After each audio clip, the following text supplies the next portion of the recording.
Hi, I'm Bill Davis, and thanks for watching. You know, in case you haven't noticed, our country is going through some really tough times now. Our economy's in the tank. Anybody who tells you differently is wrong. There's all these political reports coming out and all these economical reports coming out that are saying our economy is great and it's on its way back up. It's not, simply because of one major factor. We're spending more money than we're taking in. Now, if you do that, or I do that, during the course of a month, what's going to happen is we're going to go broke that month. It's simple. We don't have the luxury of doing what the government does, and that is printing money as we need it. The only reason we haven't completely collapsed is because the dollar, believe it or not, is the only currency in the world that everybody else is dependent upon. All right, all other economies are dependent upon the dollar. The dollar is the standard by which others compare. So, having said this, why are we spending so much money? Why are we doing this? I did some research recently, and I went online and I found a PDF document listing all government agencies, and that's agencies, bureaus, departments, everything, and there's 183 pages, small print, 183 pages of bureaucracy. Now, I went through these. I just gave it a quick cursory examination, and I found over $1 trillion that I could cut out of the budget just through getting rid of the duplicitous departments that we already have. We have a redundancy factor there that's costing us a fortune. Now, if I can find these deductions just in a quick exam, why can't our government find it? Why do we have to have big government? All right, government was never supposed to be large. It was never supposed to be invasive. It was never our founding fathers' desire to have an invasive government. Government is there to manage situations that cannot be handled by the states. But instead, the government has usurped the state's authority, and with education, with health care. I mean, this is ridiculous. And now, to make things worse, they're assaulting the Bill of Rights. All right? I'll give you an example. You think I'm going to go to guns first, don't you? But I'm not. The First Amendment is under assault. A female news reporter is being threatened with jail if she does not give up her news source regarding the Aurora, Colorado shooting in the theater.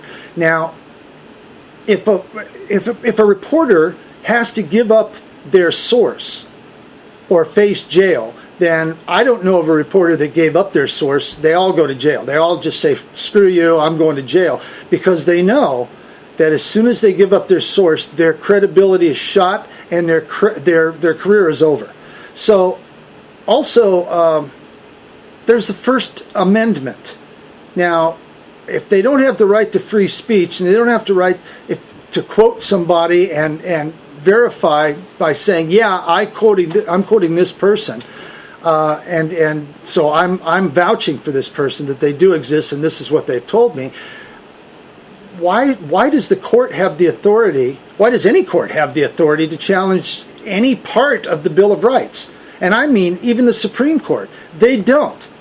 They don't have that authority, and if you think they do, you're wrong. And I don't care what any attorney tells you, the Bill of Rights are inviolate, period. Now, let's get on to the Second Amendment, shall we?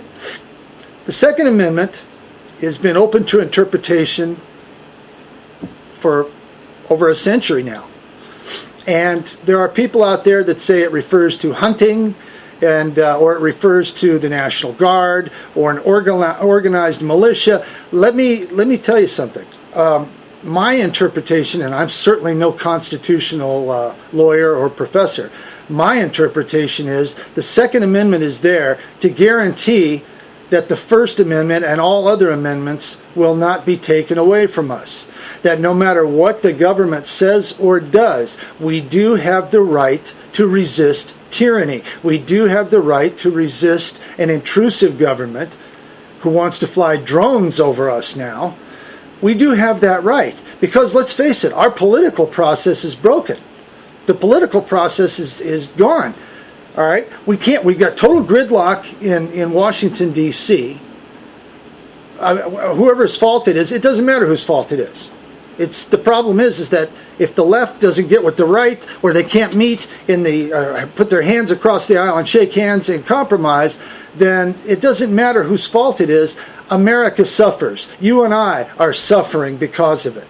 If the politicians want to throw more money at a problem, then where's that money coming from? They're not paying for it. We are as taxpayers.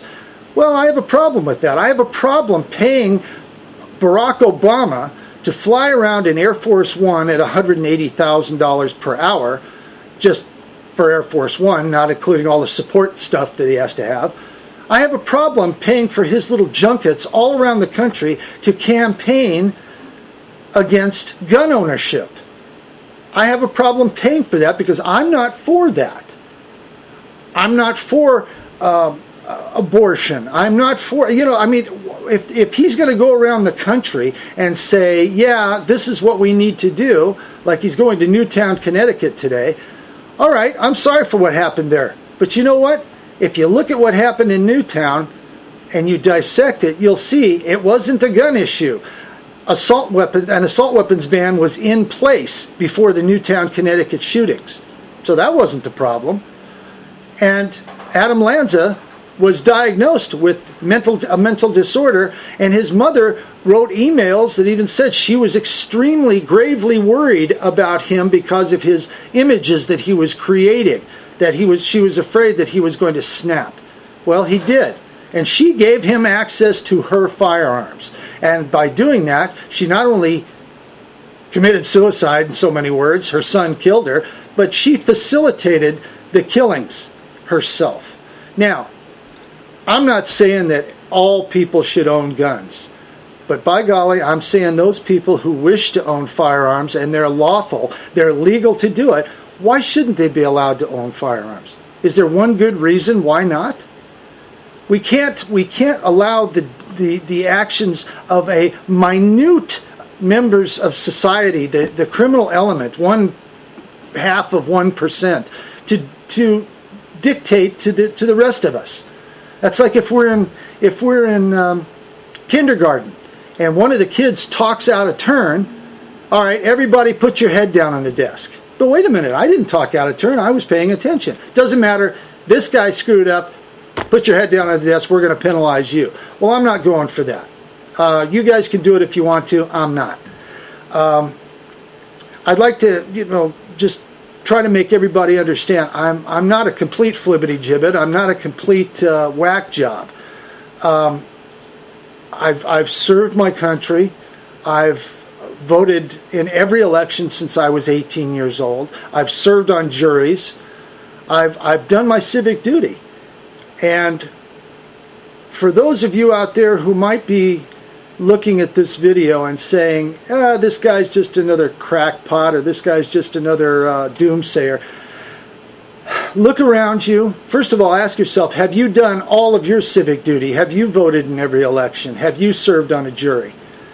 Have you done your civic duty? And then after that, if you've done that, then you can continue on to criticize me. But if you haven't done that, then go away. I don't want to even have you watch this video because you're irresponsible. But if you've done that, if you've done your civic duty, then ask yourself, look around you and ask yourself, why isn't America like it used to be? Why is everything going downhill? Why the housing bust? Why was the government sponsoring or allowing people to buy homes when they couldn't afford it? Why was that? Sure, it's a great idea. Sure, let's put everybody in a home, even though they don't have a job or they're not making enough income.